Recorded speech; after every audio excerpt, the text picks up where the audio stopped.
Assalamualaikum warahmatullahi wabarakatuh. Bismillah, alhamdulillah, assalatu wassalamu ala rasulillah, amma ba'dah. Siswa-siswi kelas 11 yang senantiasa dirahmati Allah Subhanahu wa taala dan semoga selalu diberikan kesehatan serta kebaikan dalam kehidupan kalian. Untuk mengawali kegiatan belajar mengajar pada kesempatan kali ini, mari kita membaca basmalah bersama-sama. Bismillahirrahmanirrahim. Untuk selanjutnya pada kesempatan kali ini akan saya sampaikan tentang ayat-ayat Al-Quran, tentang perilaku taat, kompetisi dalam kebaikan dan etos kerja.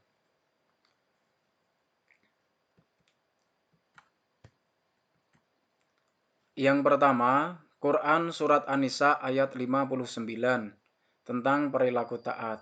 Apa itu perilaku taat? Taat memiliki arti yaitu tunduk dan patuh pada perintah Allah serta menjauhi semua larangan-larangan Allah. Aturan adalah tindakan atau perbuatan yang harus dijalankan. Sedangkan taat pada aturan agama telah ditetapkan oleh Allah Subhanahu wa taala kepada para nabi dan rasul yang diutusnya. Nah, hal ini sudah tercantum dalam Al-Qur'an, yaitu Quran surat An-Nisa ayat 59. A'udzu billahi minasyaitonir rajim. Bismillahirrahmanirrahim. Ya ayyuhalladzina amanu athi'ullaha wa athi'ur rasula wa ulil amri minkum. فإن تنازعتم في شيء فردوه إلى الله والرسول إن كنتم تؤمنون بالله واليوم الآخر ذلك خير وأحسن تأويلا. Yang artinya, wahai orang-orang yang beriman, taatilah Allah dan taatilah Rasul Muhammad dan ulil amri atau pemegang kekuasaan di antara kamu. Nah, pada penjelasannya, ulil amri kalau Allah dan Rasulnya sudah jelas, akan tetapi ulil amri sebagai pemegang kekuasaan itu, siapakah ulil amri tersebut? Nah, dalam beberapa pendapatnya, pengertian ulil amri, nah ini beberapa ulama berbeda-beda dalam menafsirkan ulil amri itu apa.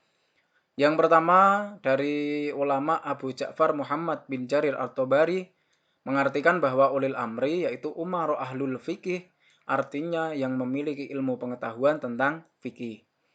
Yang kedua Ahmad Mustafa Al-Marughi mengartikan bahwa ulil amri yaitu umaro, ahli hikmah, ulama, pemimpin pasukan, dan seluruh pemimpin-pemimpin lainnya.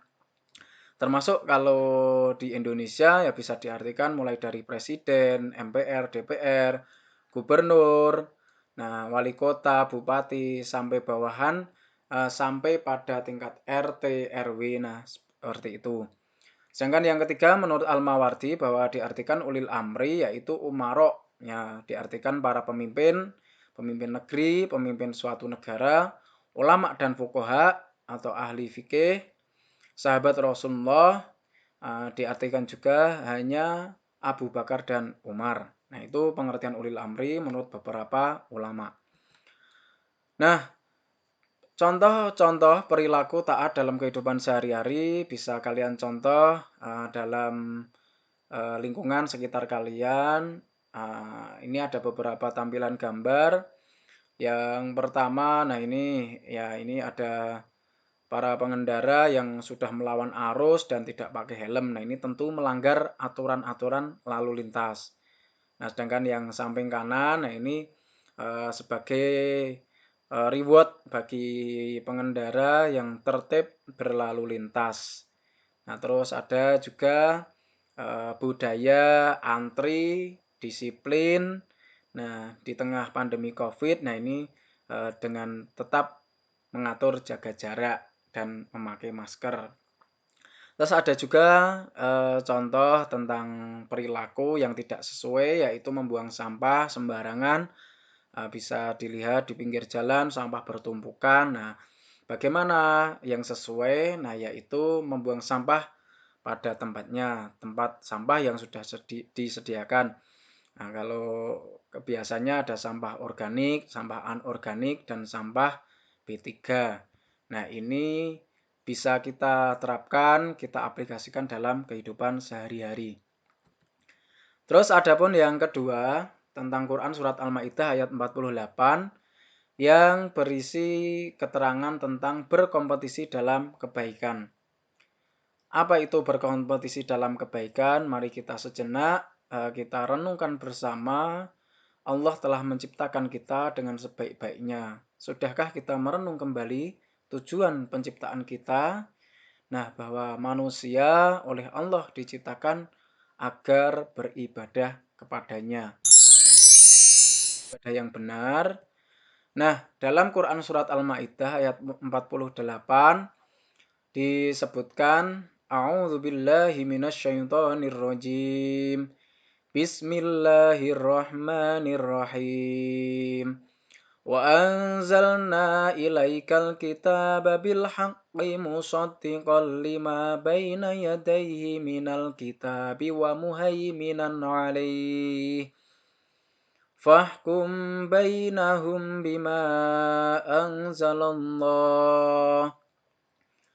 ولا تتبع أهواءهم عما جاءك من الحق لكل جعلنا منكم شرعة ومنهاجا ولو شاء الله لجعلكم أمة واحدة ولكن ليبلوكم فيما آتاكم Fastabiqul khairat ilallahi marji'ukum jami'an fayunabbi'ukum bima kuntum fihi takhtalifun.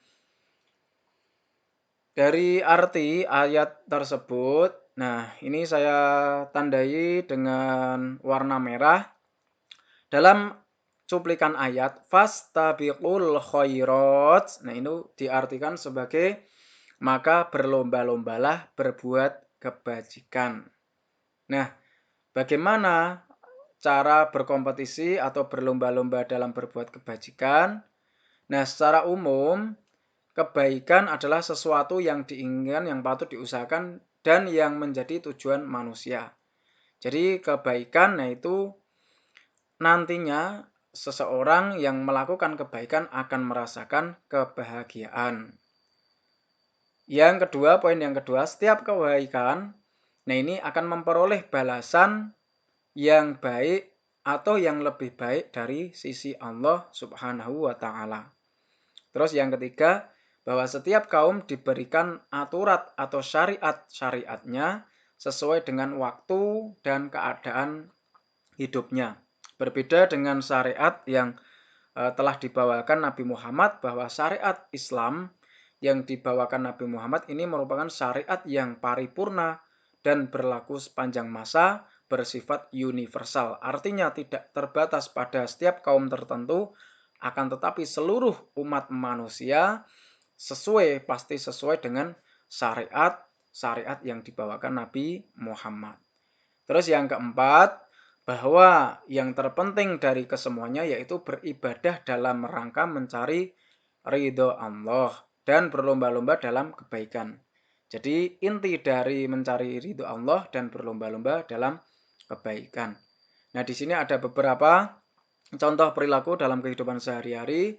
Ada kompetisi dalam ibadah, kompetisi dalam amal, kompetisi dalam prestasi, ada kompetisi dalam belajar.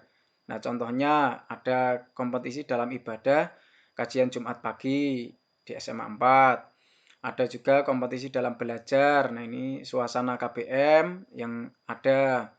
Terus kompetisi dalam prestasi. Nah, beberapa prestasi siswa-siswi seringkali diumumkan setiap hari Senin seusai kegiatan upacara bendera. Nah, semoga paparan tadi dapat menginspirasi kita untuk menjadi pribadi yang lebih baik. Sekian, wassalamualaikum warahmatullahi